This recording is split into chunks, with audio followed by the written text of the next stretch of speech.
Hey everyone, welcome to NFL Nexus. You know, every so often in the NFL, you see a move that's more than just a roster change. It's a genuine seismic shift for a franchise. And well, that's exactly what's happening in Pittsburgh right now. The Steelers, for decades, they've been the absolute model of stability, right? But now, they are in the middle of a complete and total overhaul. So today we are going deep. We're going to break down this new coaching regime piece by piece to really get inside the strategy behind one of the biggest shakeups we've seen in a long, long time. All right, let's get into it. So where did it all begin? Right here, with these 8 words. You deserve better. Right now, I can't deliver. Just let that sink in for a second. These words sent a shockwave, not just through the Steelers organization, but honestly through the entire league. Think about it. This wasn't your typical firing. It wasn't some generic mutual parting of ways statement. No, this was a raw, unfiltered statement of accountability from a legendary coach, Mike Tomlin.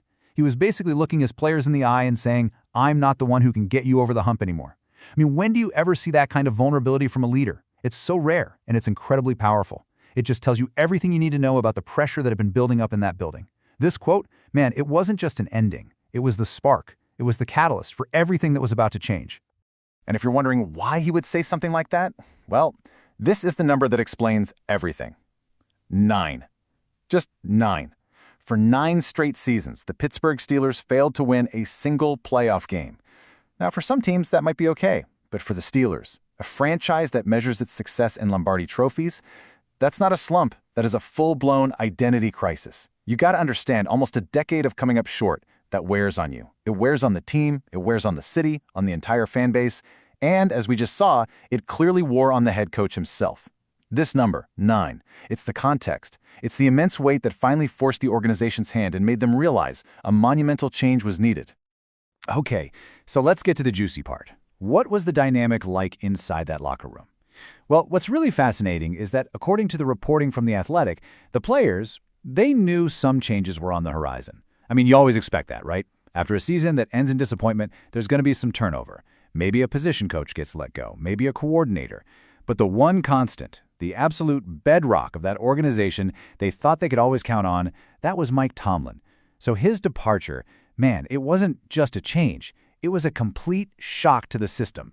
The guy who had literally defined Steelers football for an entire generation was just walking away.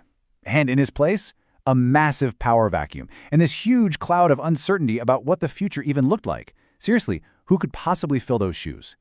But we really need to look closer at his farewell message because it's absolutely key to understanding what was really going on here. He stood in front of his players and told them directly that he was the one falling short. Talk about a masterclass in leadership. He could have let rumors swirl, right? Let people speculate that he felt unappreciated or was being pushed out the door. But no, he grabbed control of the narrative himself. He made it about one thing and one thing only: performance and his own incredibly high standards. And then he made it a point to say he wasn't just jumping ship to another coaching job. This was about the Pittsburgh Steelers and his genuine belief that for them to move forward, he had to be the one to step aside. He literally protected the organization on his way out. What a final act of leadership. So one era ends, and just like that, another one has to begin. And the man tasked with picking up all those pieces, with building something entirely new from the ground up, is the new head coach, Mike McCarthy. He's not just coming to Pittsburgh as a replacement, you see. He's arriving as an architect, handed the keys and the full authority to fundamentally reshape the entire identity of this team. And here is why this is such a massive, monumental opportunity for him. Check this out. The majority of the old coaching staff, they weren't even under contract past the 2025 season. Now, you have to understand how incredibly rare that is in the NFL. Usually, a new coach comes in and inherits a bunch of assistants on multi-year deals. They're kind of forced to work with people who might not fit their system or their philosophy. But McCarthy, he was basically given a completely blank slate. A clean canvas. He gets to handpick every single voice that's going to be in every single meeting room. This means he can build a staff that is 100% aligned with his vision right from day one. No conflicting ideas, no old loyalties. It is the ultimate clean start. Okay, so you've got this blank slate. How do you even begin to fill it? This is where things get really interesting, and it's really the core of what we're talking about today. McCarthy's hires, they're not just a random collection of names he pulled out of a hat. No way. When you look closely, when you peel back the layers, a really clear strategy starts to emerge. It's almost like a thematic approach, with each new coach or staffer fitting a specific, important archetype. So let's break them down. All right, first up, we've got an archetype I like to call the veteran player. And for the Steelers, that's Jari Evans. You bring in a guy like this for one simple reason: immediate, undeniable credibility. Just picture this for a second.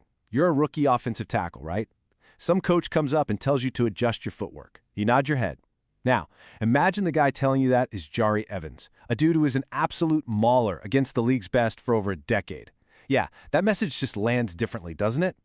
He can tell them not just what the playbook says, but how it actually feels to stone a bull rush, or what it's like in the trenches in the fourth quarter of a playoff game.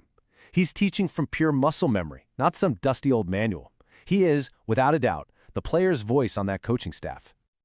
And his resume here? Wow, it just perfectly illustrates his value. His rise through the coaching ranks has been nothing short of meteoric. I mean, think about it. From intern to a key assistant O-line coach in just a handful of years. That tells you he's not just some former player trying to cash in on his name. Now, this guy is grinding. He's earning every bit of it. But for me, the most telling detail on this whole slide, he made a lateral move to leave the Saints. Now, in the NFL, you just don't do that. You don't typically leave a team for the exact same job somewhere else, unless that new team makes it crystal clear how much they want you and lays out a specific, important role for you. This wasn't a casual hire. This was a targeted acquisition by Mike McCarthy. It's a huge sign that he wanted that specific voice and that specific experience in his building, period. Okay, next up, we've got a totally different but honestly an equally vital archetype, the strategic operator. This role is being filled by Steve Skarnakekia. Now, this is the guy who makes the entire train run on time. He's not in the weeds drawing up X's and O's, but he's managing the insane logistics of an NFL coaching staff. We're talking travel, practice schedules planned down to the minute, making sure all the departments are communicating, handling player availability reports, all of it. He's like the air traffic controller for the whole building, or maybe the conductor of the orchestra. His job is to handle the chaos so that McCarthy and the coordinators can focus on one thing and one thing only: football. And believe me, in the modern NFL, a guy like this isn't a luxury, he's absolutely essential. And man, his background tells you the whole story. While we're still waiting on his exact title, his resume just screams high-level operations. This guy has been the chief of staff for 2 other NFL teams. He knows the rhythm of a season, the entire calendar, inside and out. And then, of course, you have the lineage. Being the son of the legendary offensive line coach Dante Skarnakekia, that means he literally grew up inside this world. He was probably diagramming plays at the dinner table.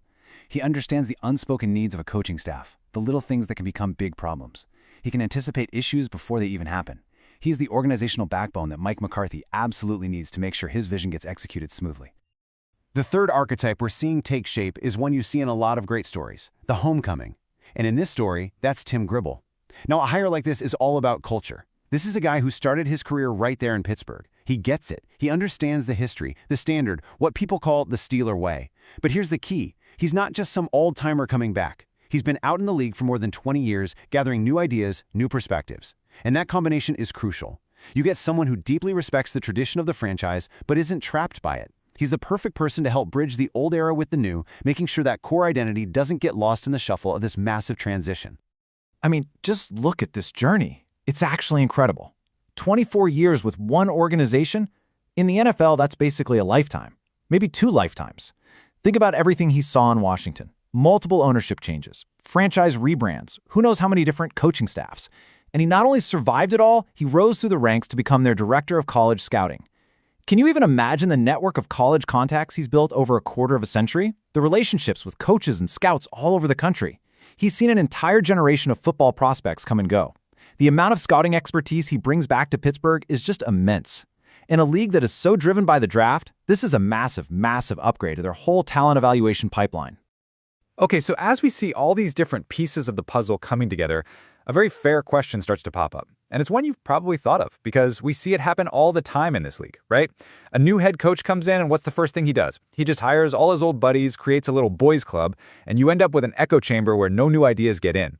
So is that what's happening here? Is this just Mike McCarthy hiring guys he's comfortable with, guys he knows? Or is this a genuine search for the best possible candidates out there, no matter who they know? And just as you're asking that question, we get our answer with the next move. This is the archetype of the fresh face, and his name is CJ Alu. Now listen closely, because the single most important detail from all the reporting about his interview for the outside linebackers coach job is this. He has no prior connection to Mike McCarthy. None. And that is so significant. It tells us the search process wasn't just McCarthy scrolling through his phone's contact list. It suggests a real, collaborative effort with the front office to go out and identify rising talent across the entire football landscape, regardless of personal networks. It's a huge sign of a healthy, objective hiring process, not one based on cronyism. And his profile is just fascinating because it's so incredibly diverse. First, he's a former NFL player, so he's got that street cred, that perspective. Then he goes to the college level, coaching at a major program like Texas Tech, where he was eventually trusted to be the interim defensive coordinator. That's a big deal. But then he also coached for a year in the XFL. You know what that shows me? It shows a guy who is willing to grind, a guy who just loves coaching football no matter what the stage is. And at just 43 years old, he represents a clear effort to bring in outside voices and fresh ideas. This is exactly how you avoid becoming stale as an organization. Bringing in someone with a unique path like his injects new techniques and a totally different way of looking at things that the staff just wouldn't have had otherwise. All right, so now's the time to zoom out.